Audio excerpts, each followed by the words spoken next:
Hey YouTube, Kira Qualia here, bringing you all an update to my Cardfight Vanguard Overdress Magnolia Stoicheia deck profile for Post, A Brush with the Legends. With the second Cardfight Vanguard main booster set, we were given even more support for the Magnolia deck, the deck used by Megumi in the Cardfight Vanguard Overdress anime, which its main focus is just having multiple units attack from the back row for some boosted power, and we just were given more consistency with some of the new cards we got from the latest booster set. I actually didn't update this deck with the festival collection.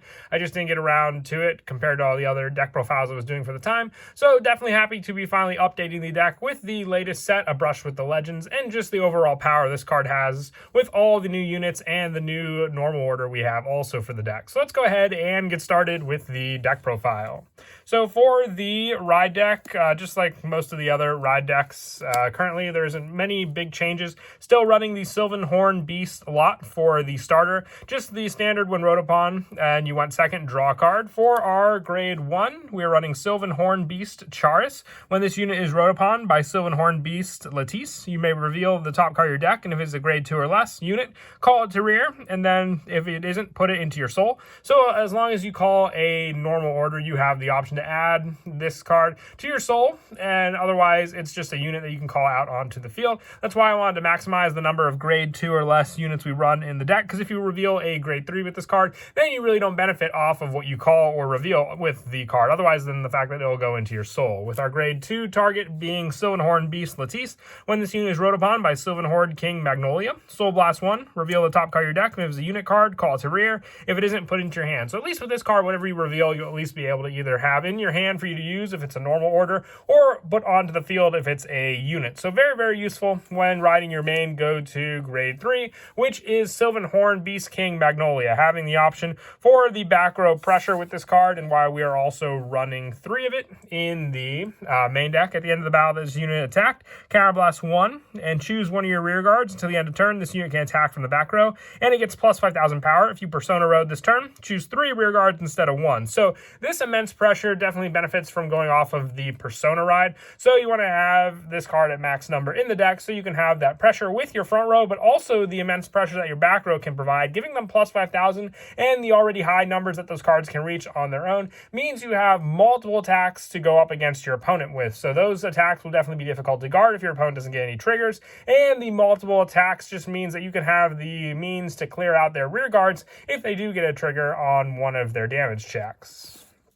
And then moving on now to the grade 2s. Once again, I wanted to mainly keep the focus of the grade 3s on Magnolia. A lot of the very good support is more with the grade 2 lineup, with the newest card being Sylvan Horned Beast Daimon Naru. When this unit is placed on rear, if your Vanguard is Sylvan Horned Beast King Magnolia, Soul Blast 1, choose one of your rear guards till the end of that turn. That unit can attack from the back row, and it gets plus 5,000 power. And once per turn, when this unit is chosen by your Vanguard's effect, this unit gets plus 5,000 till end of turn. So if you choose this unit with Magnolia, you'll get the plus 5 from Magnolia and the additional plus 5 from Daimon Naru, and also the fact that you can use this card to get multiple attacks even on the turn you didn't Persona ride with King Magnolia just means all the more for this pressure that it can give to the deck. It doesn't eat up any counterblast, which is another plus, and also just having this card for that plus 5 power to your other unit means you can stack more and more power with all your cards all together. For the next of the grade 2 lineup, still running the 3 Sylvan Horn Beast Latisse as backup from the back row. When this unit attacks a Vanguard, you can Soul Blast 1, and this unit gets plus 10,000 power until end of battle. So the biggest thing with this card and Daimon Naru is the fact that you'll use up a lot of your soul very quickly, so you want to rationalize it when you can. But still, the plus 10 with this card and the additional power and the fact that you can get early game attacks from the back row with Daimon Naru onto your opponent just means that you can have this set up very easily even when you reveal this card as part of your ride deck superior calls to the field.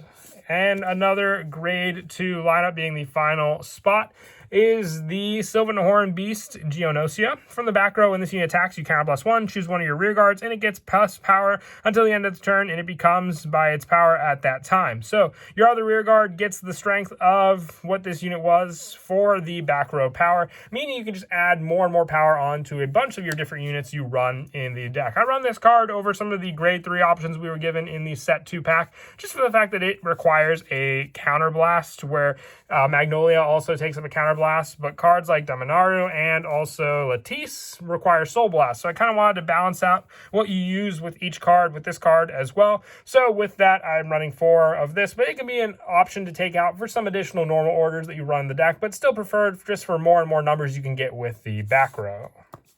And that's it for the grade 2s. Now moving on to the grade 1s. I am running a varied number of Sylvan Horned Beast Kusi and Sylvan Horned Beast Charis. Now if you wanted to max out your numbers of Kusi, you can do that by just taking out the numbers of Charis that I am running in the deck. Charis has the during the back row this unit attack. This unit gets plus 5,000 power.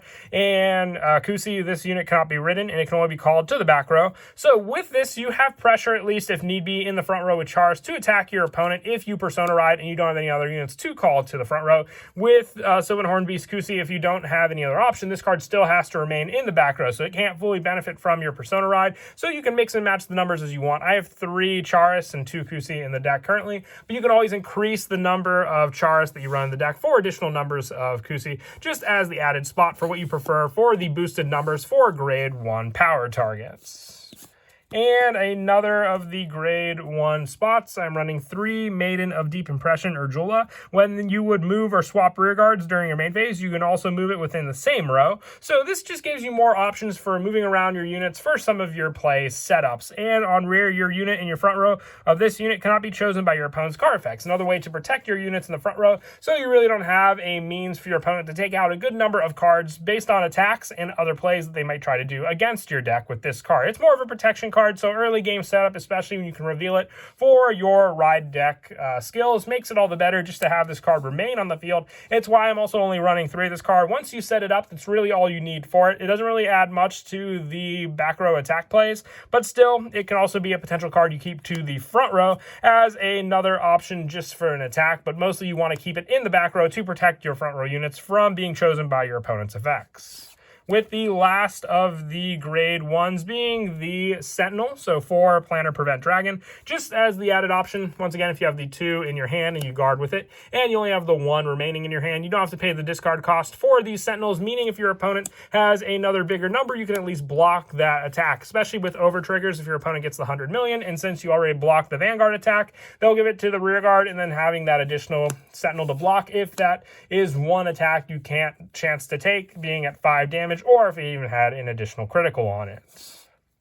And that's it for the grade 1s for our normal order unit, running 4 of the new Wild Intelligence. I really didn't feel like we have to run any of these Zorga normal orders anymore. This one is just immensely better in this deck since it's mostly made for Magnolia also. You play this card with a Counterblast 1, discard 3 cards from the top of your deck, choose up to 1 card with the same grade as your Vanguard or lower from your drop zone, and call it to rear. And if your Vanguard is Sylvan Horned Beast King Magnolia, choose up to 2 cards instead of 1. So this just helps to replenish your rear guards while preserving your hand, since you only have to use a Counterblast to use this card, and it can get you 2 cards on the field from the cards you reveal from your deck. So much better for that, being able to fill out the field with some very useful units and then having those options. That's why I run 4 of this card, so you can see it more often, and always have this in case your opponent takes out a good number of your rear guards for you to replenish again the following turn. And then as for the trigger lineup, going with the 7 criticals, so the 4 Sylvan Horned Beast Jackalope and the 3 Abyss Temptation, just more pressure with the Vanguard with this card. Running front triggers, there's really no point in this deck since the main focus is the back row, and you can't give power with the front trigger to the back row, so you're missing out on potential power and criticals that you can give to all your units, since the front row will immediately give to all your units in the front row. So the next trigger of choice is the draw trigger, Sylvan Horned Beast Palatter, just so you have more draw consistency with the deck to draw into more needed cards. So this over the front trigger 100% in this deck, and the heel trigger being the more fitting one, Sylvan Horned Beast Zlatorog for the heel trigger spot, and our over trigger being the Source Dragon Deity of Blessings, Bless Saver, with this one, or Bless Favor, my mistake there. More pressure when you can reveal this. I'd say it's definitely a lot more consistent to use this over trigger in this deck since you're not doing as much milling as you are in Zorga, so I don't mill it as often with that deck as I do with this one. And then just immense pressure for healing along with the plus 10 to the front row, which can be a provided pressure and the extra critical unit when you reveal this over trigger. But that is it for the deck profile. I hope you all enjoyed the video. It's definitely an interesting take on the deck, but there's plenty you can do and combo now with Magnolia. And since we're getting more and more cards from each set, it just means each deck will be more and more diverse with how you play and all the different lineups. But as always, until next time, please don't forget to leave a like and subscribe. And Kira Qualia out.